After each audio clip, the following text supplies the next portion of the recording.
basically what I am trying to talk about here is that there is this sort of assumption, when it comes to asking the right questions, right? There is this understanding that people sort of like miss on, and it is this assumption that, am I accepting just because something feels normal or familiar? Right? Like a lot of people want to ask better questions, but they don't know where to like even start. So you have to figure out like what assumptions are you accepting just because they feel normal or familiar. So if I was to ask you like with what the question that I just said right now, Ali, does the question make sense to you in the first place? This the question does make a lot of sense to me. I've Right. some of the biggest insights in my life have come from asking the right question. Right. That part I did not know Uh-huh. that it would be so powerful.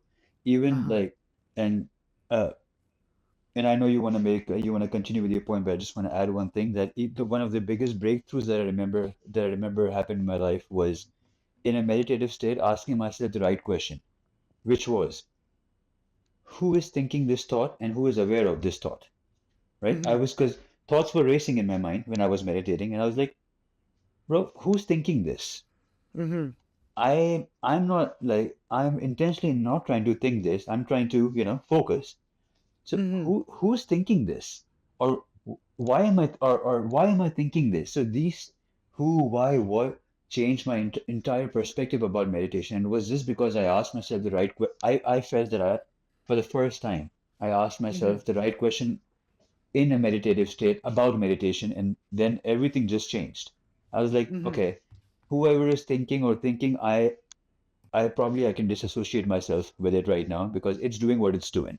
And that's it's not me who's doing that. So let that thing be and let me do my own thing.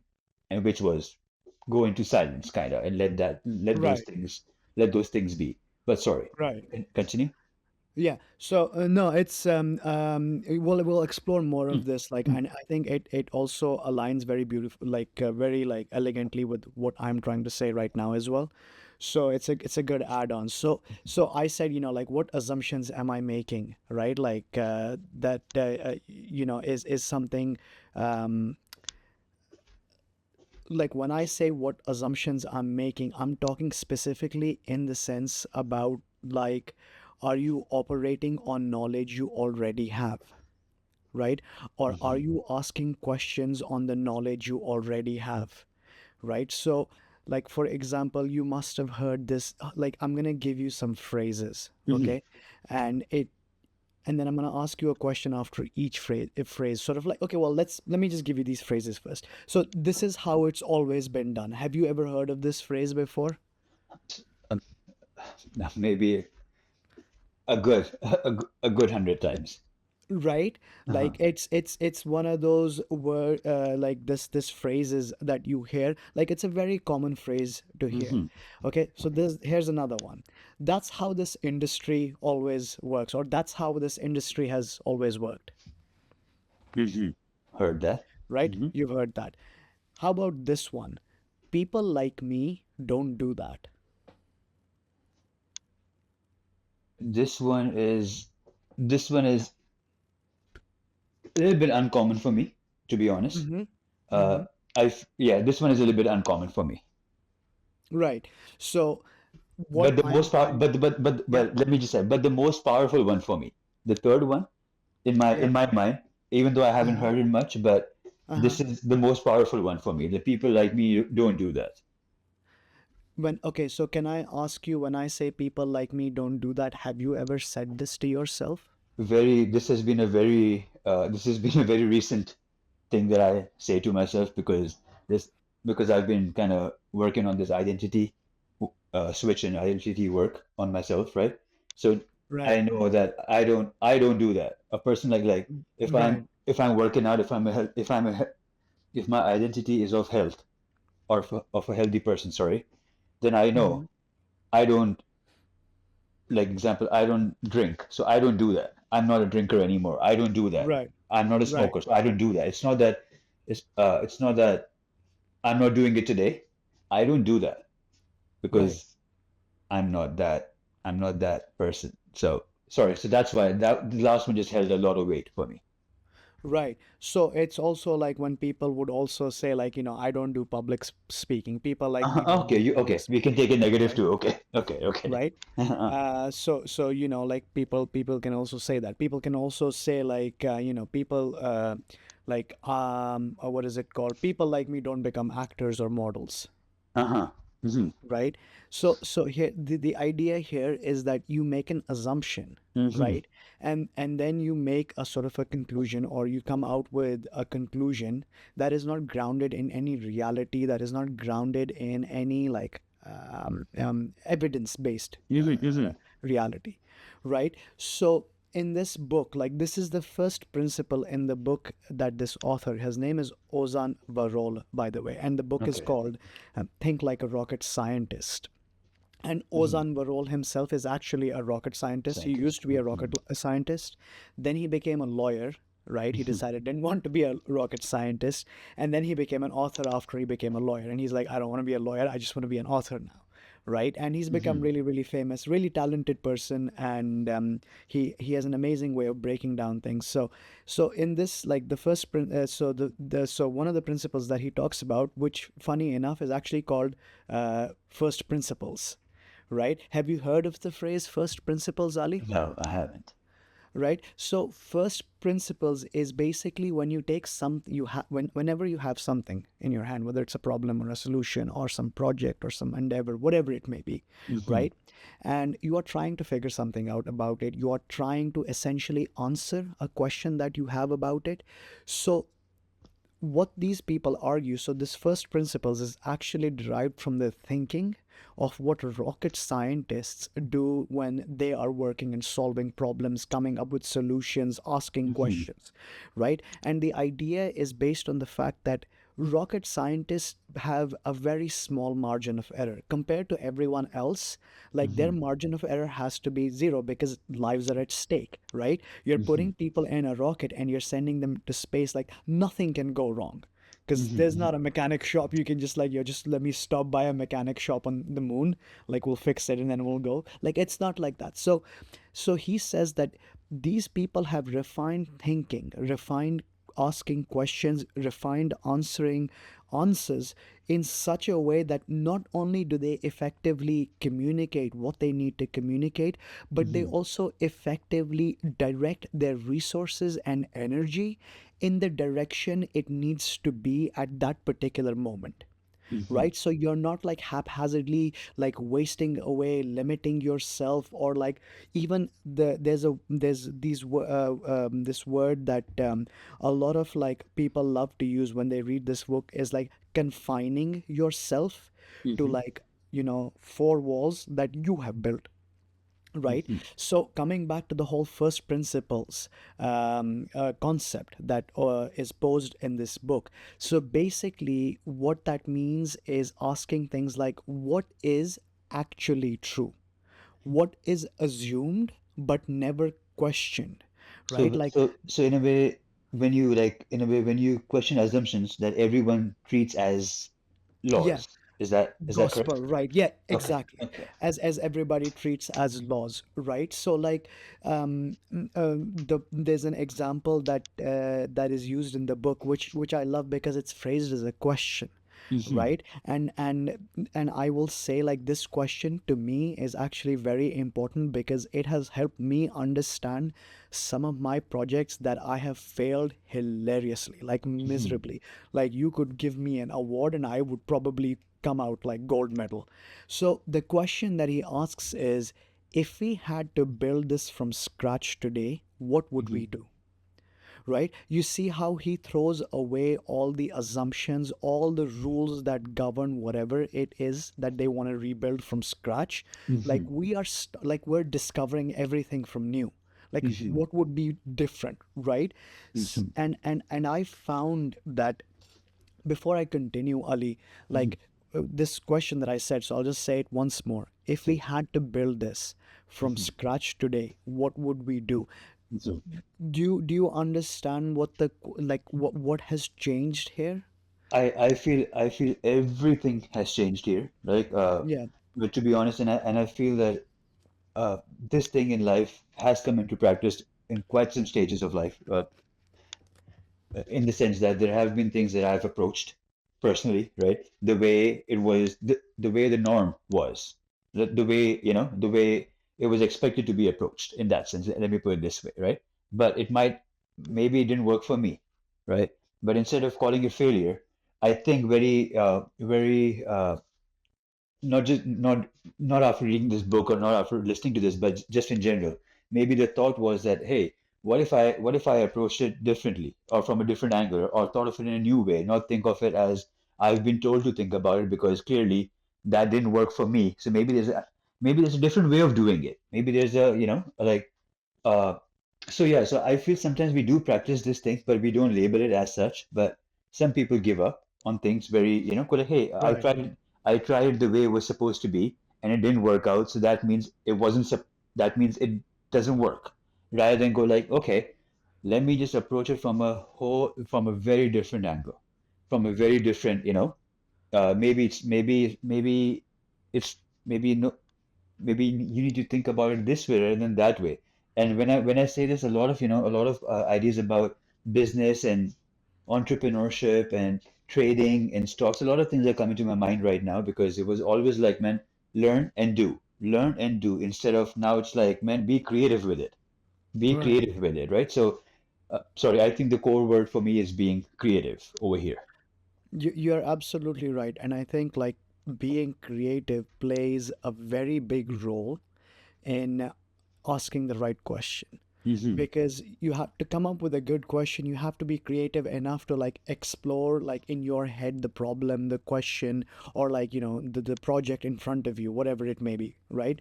So to sort of come back to this, when I said like, if we Hmm. had to build this from scratch today, what would we do? Hmm. And I said like this is a question that is personally very important to me because when I first read this question, the first thing I did as an exercise was ask this question for one of my projects that had failed miserably. And when, sort of like you sit down, you ask this question, and you look at the project that is in front of you, or well, that was in front of me, I had this sort of like understanding of Hmm. what went wrong. and i Hmm. and I was not able to see this after it had immediately failed. Like I was struggling to understand like, well, why did it not succeed? Like I did everything right, like I did the work, I put in the work, like what was missing, Hmm. right?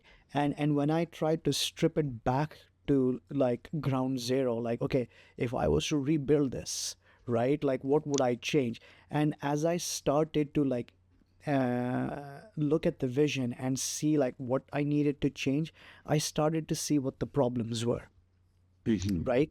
And when I saw the problems, like, and this is what really bothered me, because like when you look at these problems and you're like, man, that is such an obvious problem, I am just so surprised that I didn't see it. Do you see the word that I Hmm. used? Hmm. Like obvious, Hmm. right? Because it's like, when something feels obvious, that's usually where the hidden assumption lies, Mhm, mhm, right? And I wasn't questioning this because I was just like, it's so obvious, like I just left it as it is. mhm, But then you when you strip things back and you start all over again, these things, like, they glow like lighthouses, like they're bright, like they stare you, they bother you, they make you uncomfortable. And you and I have discussed a lot about being uncomfortable, and like that's the direction you need to go, like, and check.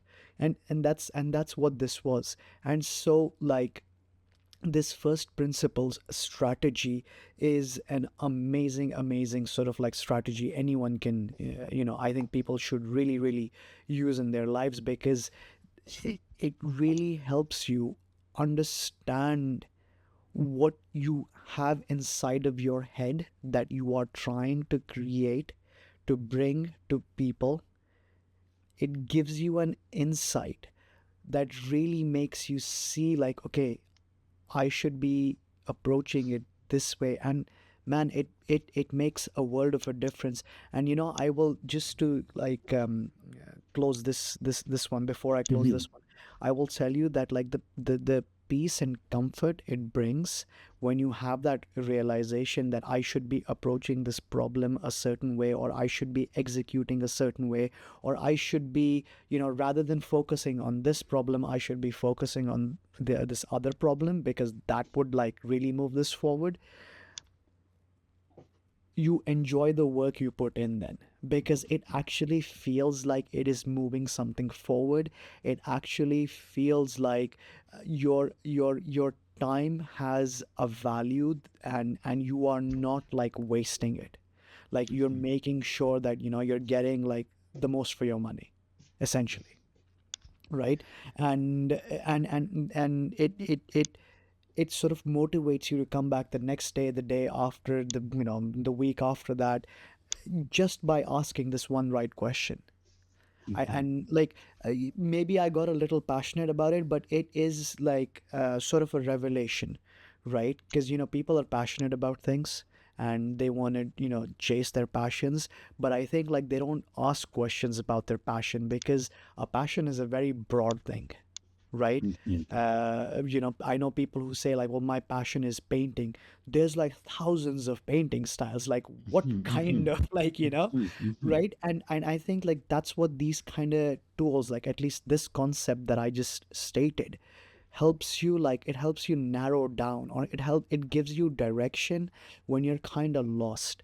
Maybe like not in the way that uh sort of like happens in reality, but inside your mind, it helps your mind navigate problems Mhm. where you're stuck, Mhm. make sense of solutions, and sort of like A B test them, I guess, until you come to a conclusion like, hey, this is what makes me like relaxed. Like, this is what I want to go to. Anyways, just, this is the No, first this is principles concept he okay. talked about. Okay. But yep, Hmm. your thoughts on this, Ali? Anything you want No, to say? I just want to say that kind of just for our listeners that uh, that like today's conversation is pretty much the foundation of today's conversation is the book Think Like a Rocket Scientist from your end, right? And from my Yeah, end, I'm bringing to the table the War of Art by Stephen Pressfield. So yeah, these are the two kind of foundations of the conversation today. And what you said over there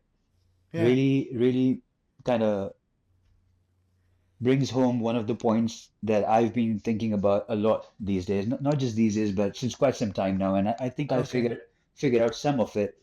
It's in my mind, or not in my mind, just from the book itself. It's like there's a very, how should I put this? There's a very strange and deeply unsettling idea that almost people kind of ignore or don't want to talk about. It's the fact that your mind is so much in love with familiarity rather than a newer experience, right? Even though it knows that the newer experience or being creative would give them the result that they have been looking for or would help them move forward in life. But mind loves familiarity so much that you rather fail with the familiar rather than succeed with the creative. So the point is that because this is a thought that I've been I've been kind of digging into is that right, if my mind knows that this thing is good for me and this thing will better me, why isn't it motivated by itself to do that thing all the time? Why is there a resistance to doing that? Because if something is good for you, you know it, right? This is good for me, this is bad for me. right, If I keep doing this, I would move forward in life, I would be bigger, better, faster, more intellect, more knowledge, like so many aspects of life. Yet it's so difficult to do. Why? right. So that's the why is something that I've been kind of thinking. Even after reading the book, uh, Mhm. I've been thinking, okay, I understand the idea of resistance, which is the core of the book, but why? Why isn't my brain or why isn't my mind working for me? Why isn't even though knowing what's good, it doesn't do it? Right, right. Blows my mind, It right? Like it's sorry, continue, go ahead. No, no, I'll tell you like Mm. I'll tell you something about this. So, The War of Art by Stephen Pressfield, right? I also read this book a while back. Mhm, It's a wonderful book. Like, first of all, like, genuinely wonderful book, really good read.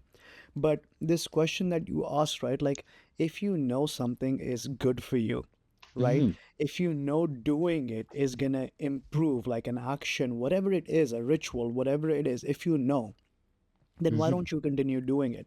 And I grappled with this question as well. And believe it or not, it's one of the things that they sort of like touch on in Think Like a Rocket Scientist as mhm, well. And they say like it has to do with the problem of like delayed gratification, right? You're mhm, familiar with mhm, delayed gratification, mhm, right? mhm, So the idea is that for those of people that don't know delayed gratification, like um, it's this idea that if you can be patient for a reward mhm, earlier in life, you are bound to do much better later in life, like be more mhm, successful, be more organized, be more mature, whatever they consider good.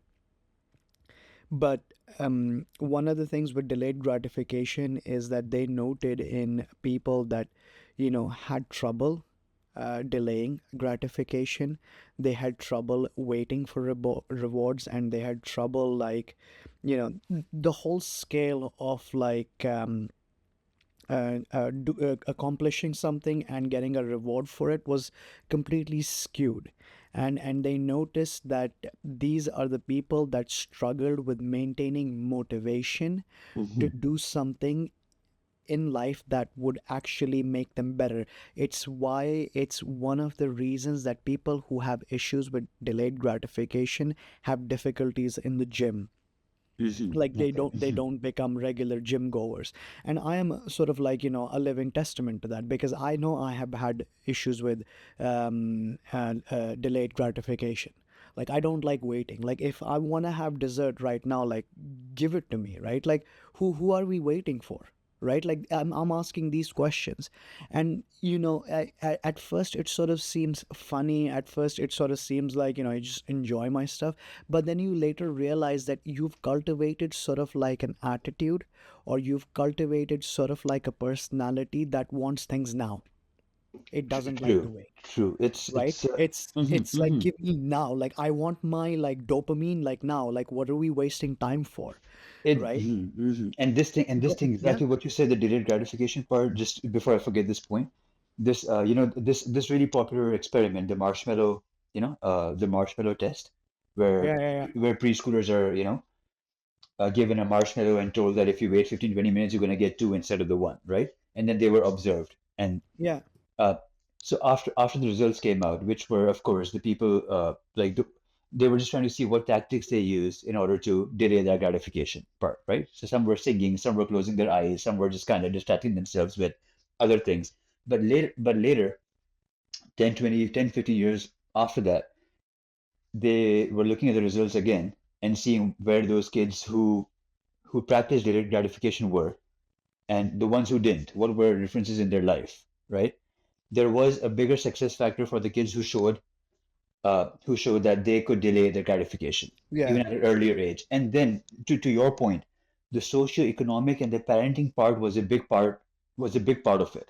It said, I clearly Absolutely, remember it said that absolutely, yeah. parents who kept their promise to young adults or to kids, those kids showed better practice of delayed gratification just because the trust factor was there that I know I will get this instead of, uh, instead of just showing them the carrot but never giving them the carrot at the end of the day, right? Like it's like, okay, I know I can trust that if I do this, this will happen. So this early, like, because it is tough to practice delayed gratification. At least I have a hard time with it. I've been trying to practice it since like a good 5 6 years now, but I know that it's coming it's coming through, but it's taking. I really have to practice it though. Like I have to change this perspective about the world and the reward and just because I don't know what notions I was some of the or maybe I know some of the notions that I was brought up with was life is short, get it done now. Like it's everything was just too fast.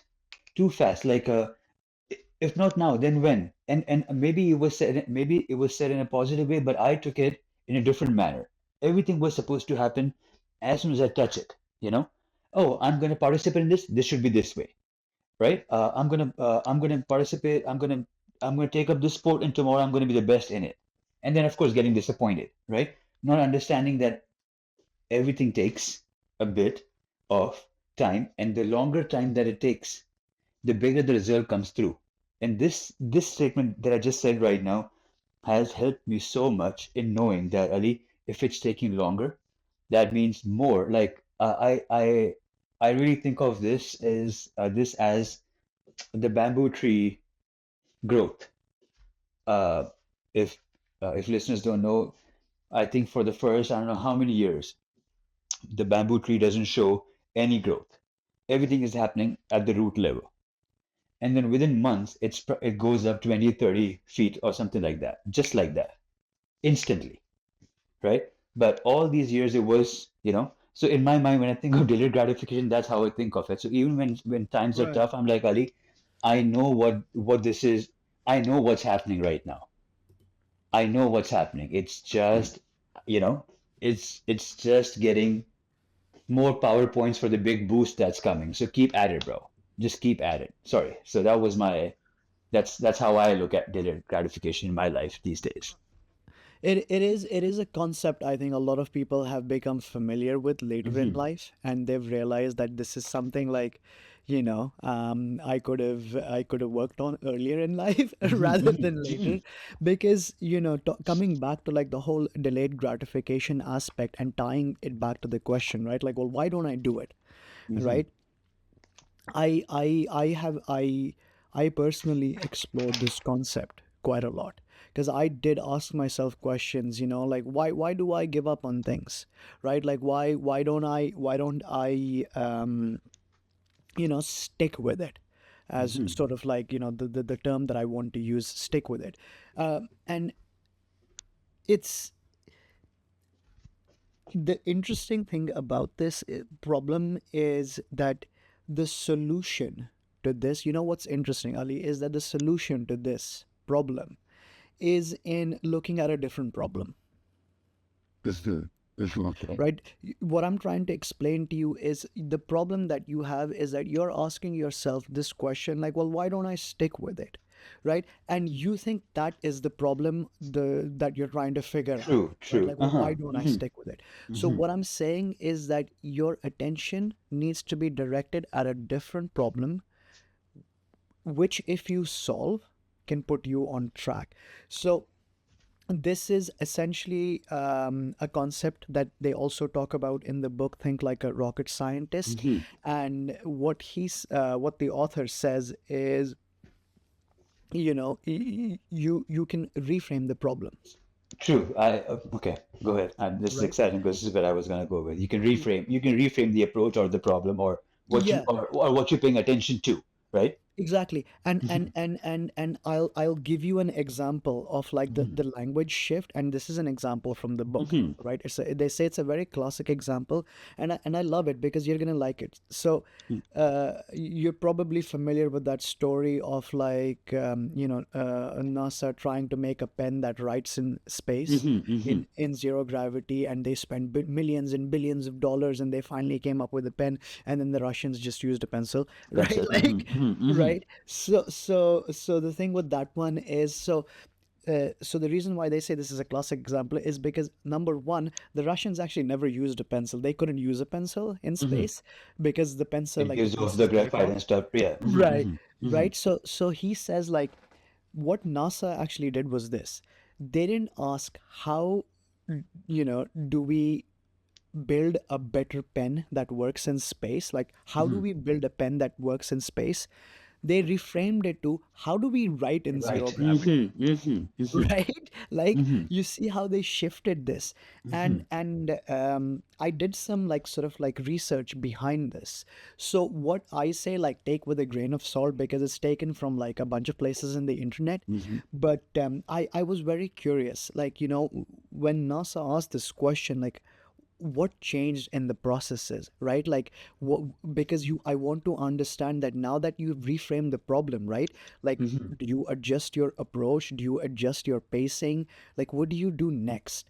And I studied their approach, and I studied like what it is that they actually did. And one of the comments, or I think like a little post I read somewhere, it said that it essentially helped NASA focus its energy in a direction that it wasn't paying a lot of attention to, Hmm. Hmm. right? And you know what that was?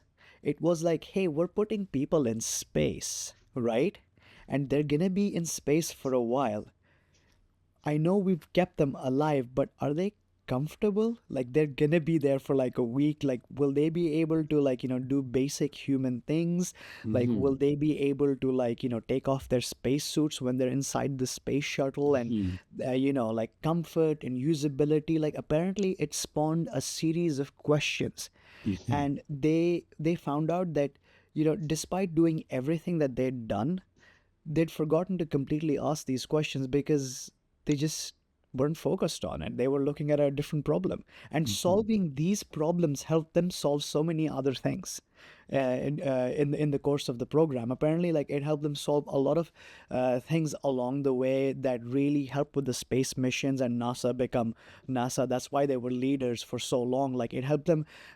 One thing that I read was that it helped them write extensive manuals, extensive tests, like in case something goes wrong. Apparently, they say that they have a solution ready for a problem that hasn't even happened yet, but it has happened in their simulations. Hmm.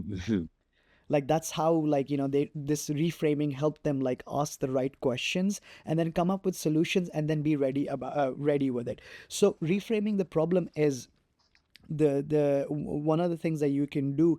And what is interesting about this, Ali, you've read the book The Marshmallow Test, right, by Walter Mischel? Yeah, yeah, that's yeah.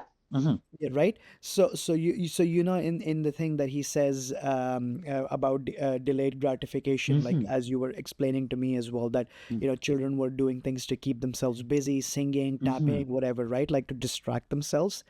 And essentially that's what reframing the problem is that you're distracting yourselves from a reward that you're chasing, right? Hmm. You're still working in that direction. It's not that you're not working in that direction. You're working in that direction, but you're not letting it dictate.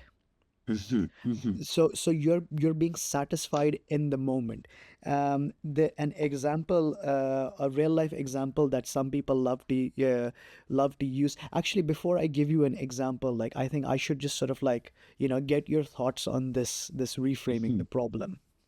What do you think of this concept that's been posed in this book? Like any way we can connect with something you've learned in your book? It the reframing part is the biggest I think is the biggest switch that you can make in your life in order to become, let's say, a problem solving person, right? Rather than a problem suffering person, right? Some people suffer with the problem, some people solve the problem. The difference between the two is how they look at it, or their perspective Yeah. towards it, or how they reframe it. There have been so many moments. It's like, at a personal level, let's say I started I have started a venture, or I've started doing something, and then I have got caught up. Let's just say YouTube, for example. I started a brand channel to support my online business, but then I got caught up with views and things like that. I was like, oh, views, analytics. Then I forgot what the purpose or the I forgot what the purpose was at the end of the day, or the clarity wasn't there until unless I reframed the entire situation. I was like, I'm not trying to become the next big YouTuber.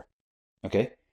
I'm trying to solve this problem that I'm trying to create awareness for my product. Okay.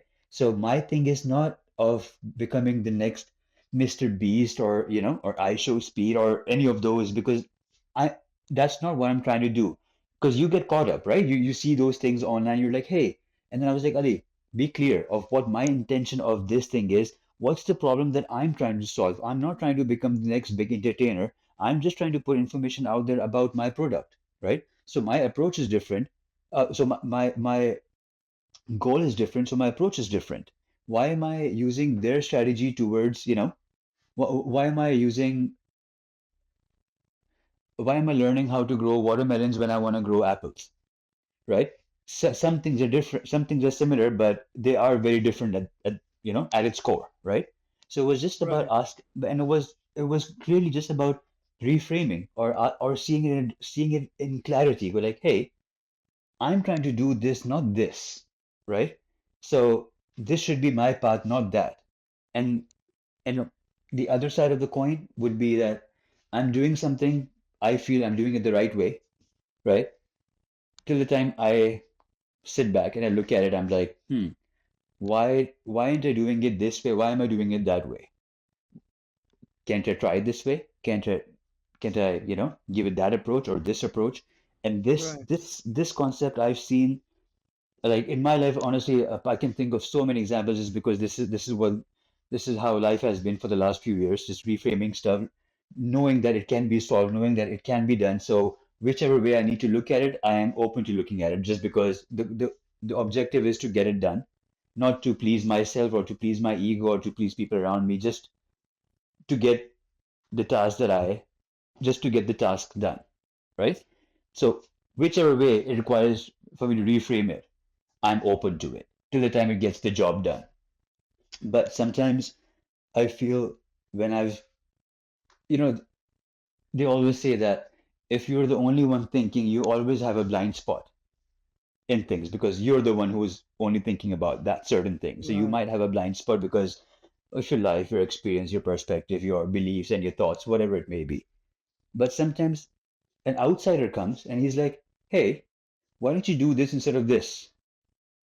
It's so easy for them to see, right? How it can be made right, right? Or what you're doing wrong. And Right. then there are two types of people. That one are like, hey, one will make excuses because it hurts their ego because they've been doing it since such a long time, right?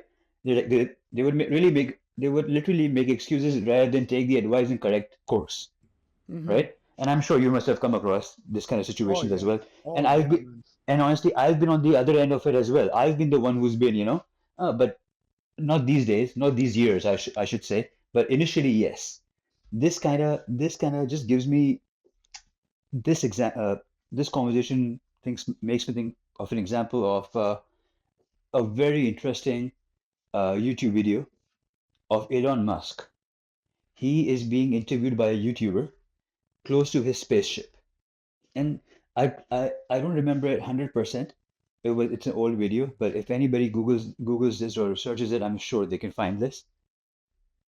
He is talking about some heat pressure water reservoir on his space shuttle, some cooling water and heating water, something of that nature, and that is taking space and this and that. The YouTuber says something so simple. Why aren't you using this for that? And the interview stops for 30 seconds. Okay. Elon's next statement is, you're right. I'm gonna make this change tomorrow. I can save this space, I can get this done, get this. It just it was fascinating to see that guy of that step of that I shouldn't say ego, but of that knowledge or of that guy took somebody's advice just because it was right. Not he didn't fight it. He wasn't like, no, I've thought of it. It doesn't work. He took 30 seconds to analyze what this YouTuber just said, and he's like, it does solve my problem. It does. It was so simple, right? Sometimes you complicate stuff and the others can see it, and that other can be you for yourself too at times. I feel that you could be that person for yourself just by taking a step away from the situation or stepping outside of the situation just for a second to see that, hey, is there a Right. different approach to this? Could I have done could I do this differently? Or is there Mm-hmm. a different method that only because I'm stuck to it because of my certain beliefs or what I've been fed in terms of knowledge and experience and beliefs, right? Mm-hmm. So I feel sometimes this thing you could play that. Sorry, I digress a bit, but I'm just trying to say that you can play you you can play that devil's advocate towards your situation to kind of reframe your mind, step outside of yourself, kind of, and see from a Right. third person perspective that, hey, this guy is just digging with his hands where a spade is right next to him. He's just not seeing it. Maybe somebody should tap Right. on his shoulder and go like, bro, there's I see what you're saying. there's a Yeah. spade next to you. Use it. It's the part where you said that, you could play that person for Mm-hmm. yourself, Mm-hmm. right? Um, it's a great way for me to connect to one of the concepts in the book that I read, Mm-hmm. Think Like a Rocket Scientist. So there's this concept of thought experiments. Have you heard of thought experiments? Obviously. The word kind of gives me an idea, but Right. not literally yet. Yeah. Right. So thought experiments are basically where you sit down with whatever it is that's, your source of fascination, let's say, whether it's your project, your problem, Mm-hmm. whatever it is, right?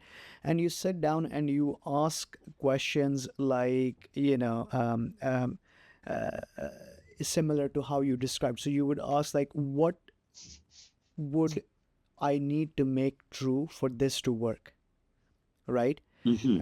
So you see what it's trying to ask, like Mm-hmm. what Mm-hmm. would have to be true for this to work, or what if like the constraints that are limiting this from achieving its potential didn't exist, what would Mm-hmm. happen then, right? Like, so essentially, you have to play this advocate of looking at the problem from a very,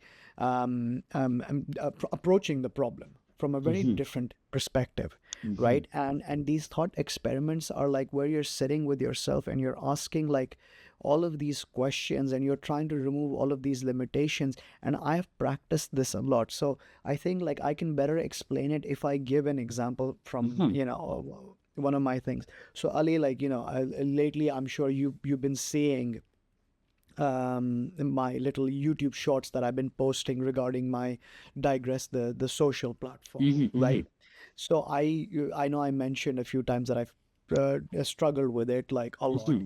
and I did this thought experiment with it where I sat down and I asked myself like, at first I was asking questions like, well, why isn't this working? And now I'm asking questions like, with my thought experiments, like, what are the ideal conditions where this thing would like, fly? Mm-hmm. What do those ideal conditions look like, right? And then you try and define those ideal conditions because you need to fill in the blanks now. Like you Mm-hmm. posed a question, someone needs to answer the question. You can't just throw it out there, right? So at first, like when you first do these thought experiments, um, don't expect to be like really good at it. Like I did such a surface level overview of the thing, right? I didn't like dive in deeper, and I didn't like focus on the areas that I should be focusing on. So I just went surface level. So I asked questions like, well, the user interface wasn't good. That's why it didn't work. And it didn't have all of these features. And that's why it didn't work. And like, if I had like, hundreds of millions of dollars, then I could like advertise it properly. And like, these questions, like, they don't help solve anything, right? They're just trying to like justify the failure. They're just trying to bring me back to the familiar, bring me back to the area where there is the most comfort for me, right? Mm-hmm. Because there I can tell myself like, I tried, then I asked these questions, and these questions convinced me that I am, that I did everything I could and it was just not meant to be. Like, you just lack the resources, you just need more, right? So I then live a lie, a lie of comfort, essentially. But when you ask different questions, so this time around I asked my question, well, what am I trying to solve with this in the first place? Right? Mm-hmm. Like, what is my objective? Right? Once you answer that question, and then I moved on to the next question, right? Like, my hope is not to replace like every social platform, right? Mm-hmm. But my earlier approaches to this project have been with the idea that I am somehow going to replace every social platform, right? Mm-hmm. And that was never part of the deal, but I don't know how it happened. Like all the language behind this, all the execution behind this, all the thinking behind this gravitated towards that, because that was the most comforting thing my brain could tell me. Like, if you have no competition, you never have to worry, right? like Mm-hmm. like why would you have to worry? But it wasn't a realistic thing, right? Like, you're competing with $1 trillion company. So then when you start reframing the question, when you start doing these thought experiments, I moved to asking like, well, instead of like trying to take things down or trying to just build an alternative, why don't I focus on building a community of people that share my thinking, that share my concern, that share my feelings about what social media has become? Because Mhm. I'm not the only one. Right? To claim that I'm the only one is to claim that I have a massive ego because I'm not that special or unique, This is right? exactly, to be honest with you, for like just not to cut you No, no, no, go but ahead, please, it's please. exactly what I just my what I kind of wrote down when you just said that was that you reined in your ego. You pulled it Yeah. back. And that because that's the first thing that I could see, right? Just from the conversation, go like, hey, the biggest, baddest ever, right? That's Right? Yeah. that's ego, and without any resources. Let's put Exactly. like with just me, right? Me versus like it's literally you're David and thinking, Goliath, man. right? You're like one person soccer team going against the best 11, right? And you're Right. thinking that I'm gonna not just outscore them, I'm not gonna let them score anything. I'm gonna win the cup.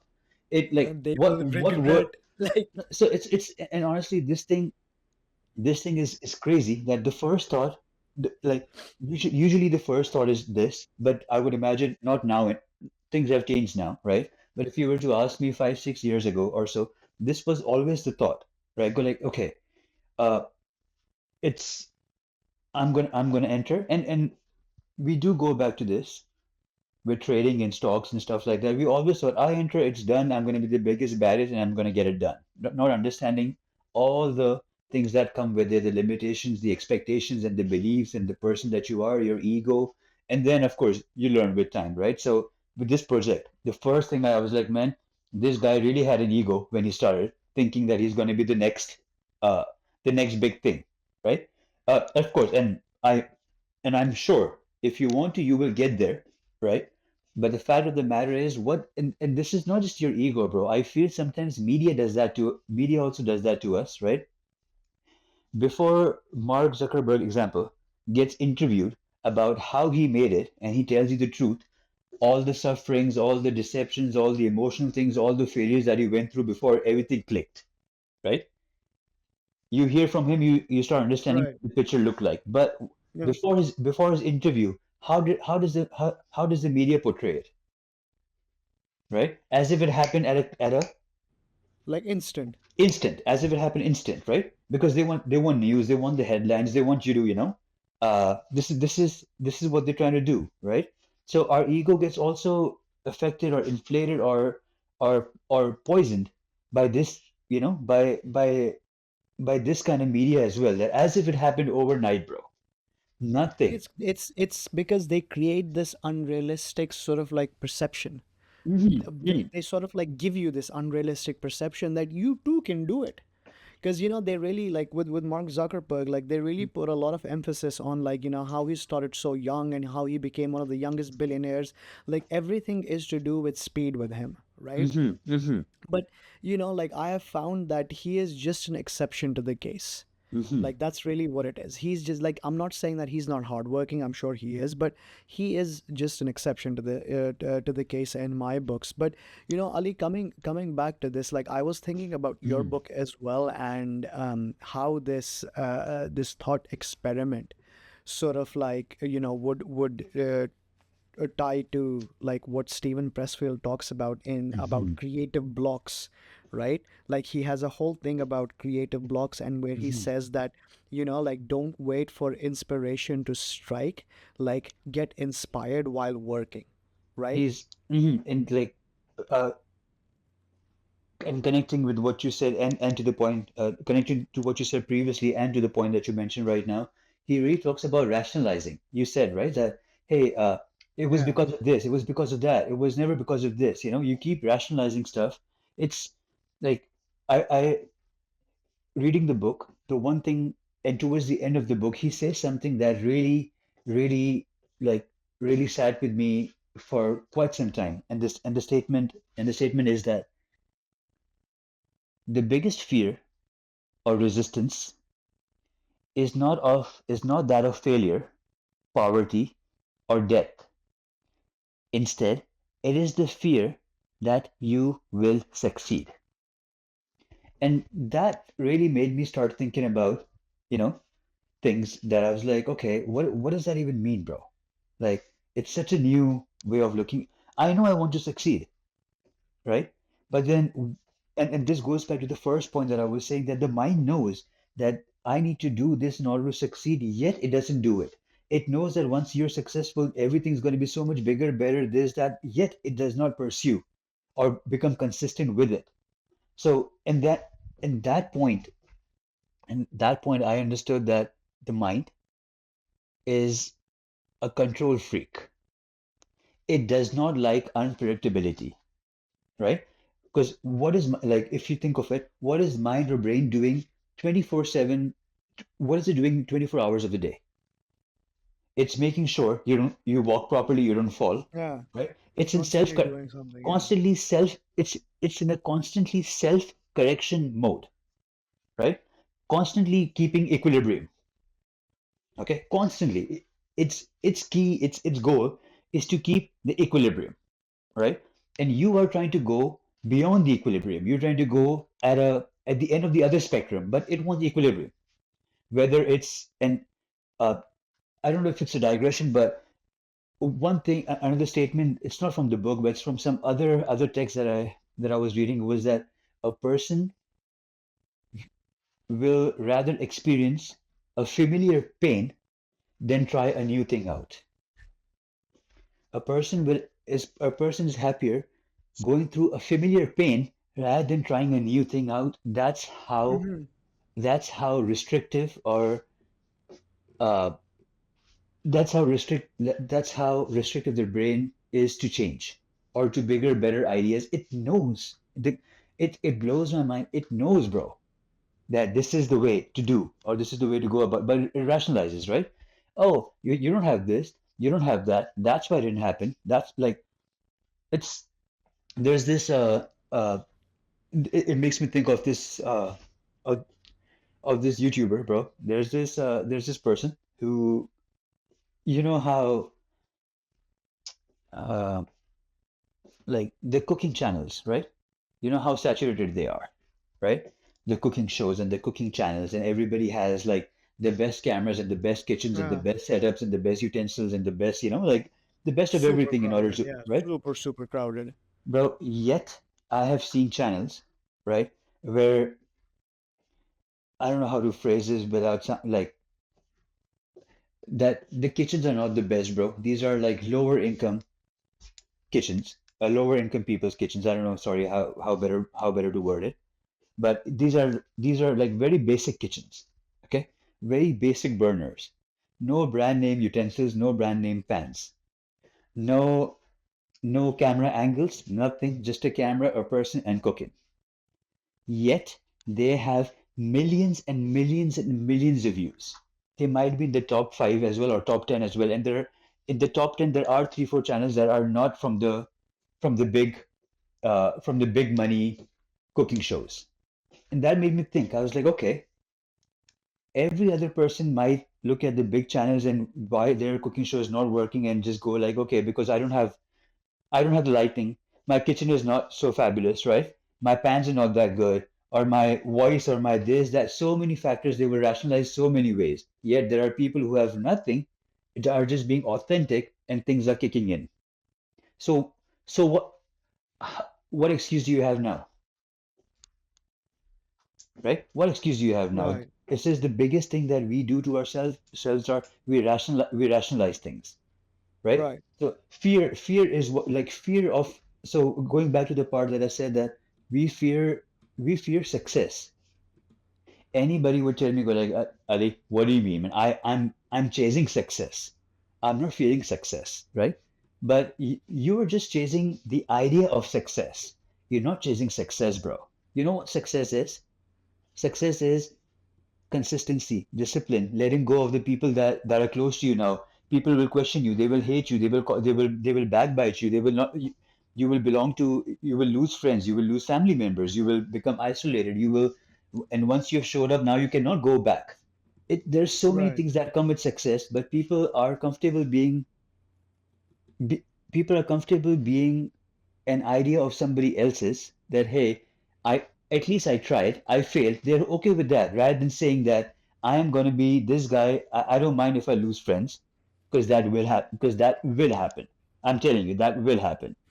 I don't mind losing sleep. I don't mind losing,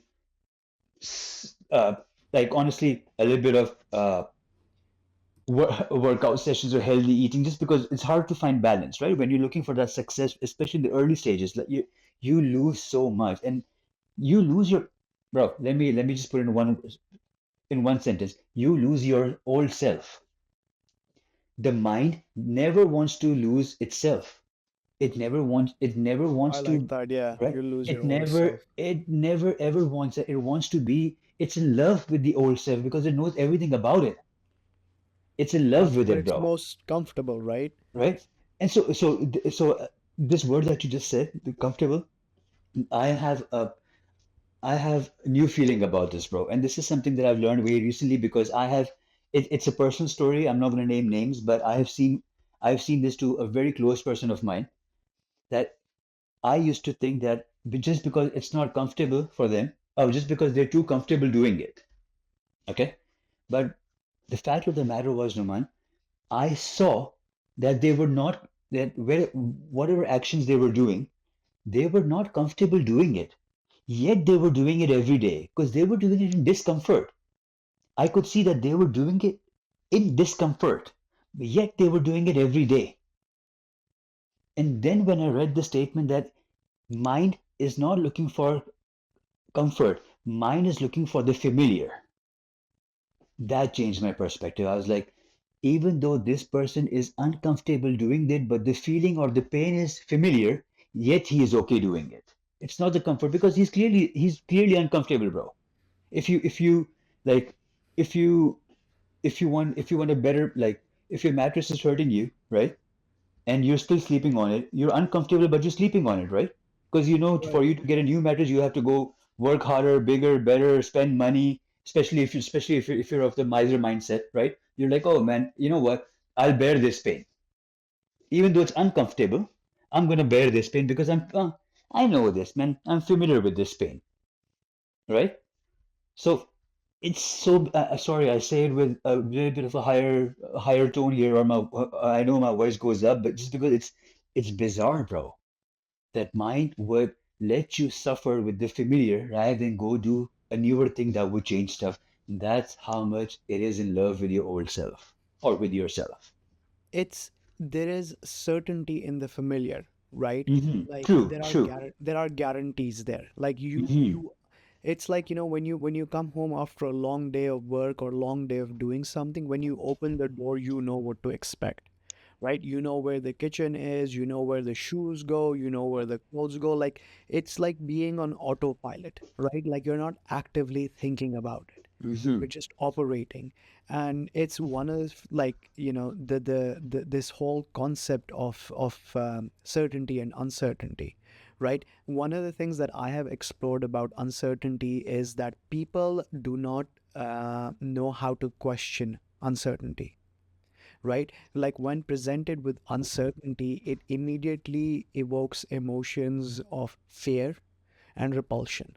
Like they want to avoid it as much as possible, right? Like you would not see people, if given, to take two different ways to get home, they will take the way that they're most familiar with, even if like the new way is slightly shorter or faster, Hmm. right? It's just because they're familiar, it's just because their awareness is so tuned to that area, they can expect what to expect. Like they know, like, if this comes my way, this is my reaction. And just, to sort of like expand on this whole Hmm. certain uncertainty thing, because it is a concept that is also covered in the book, Think Like a Rocket Science Scientist. And essentially it's like thinking in the face of uncertainty, right? And uh,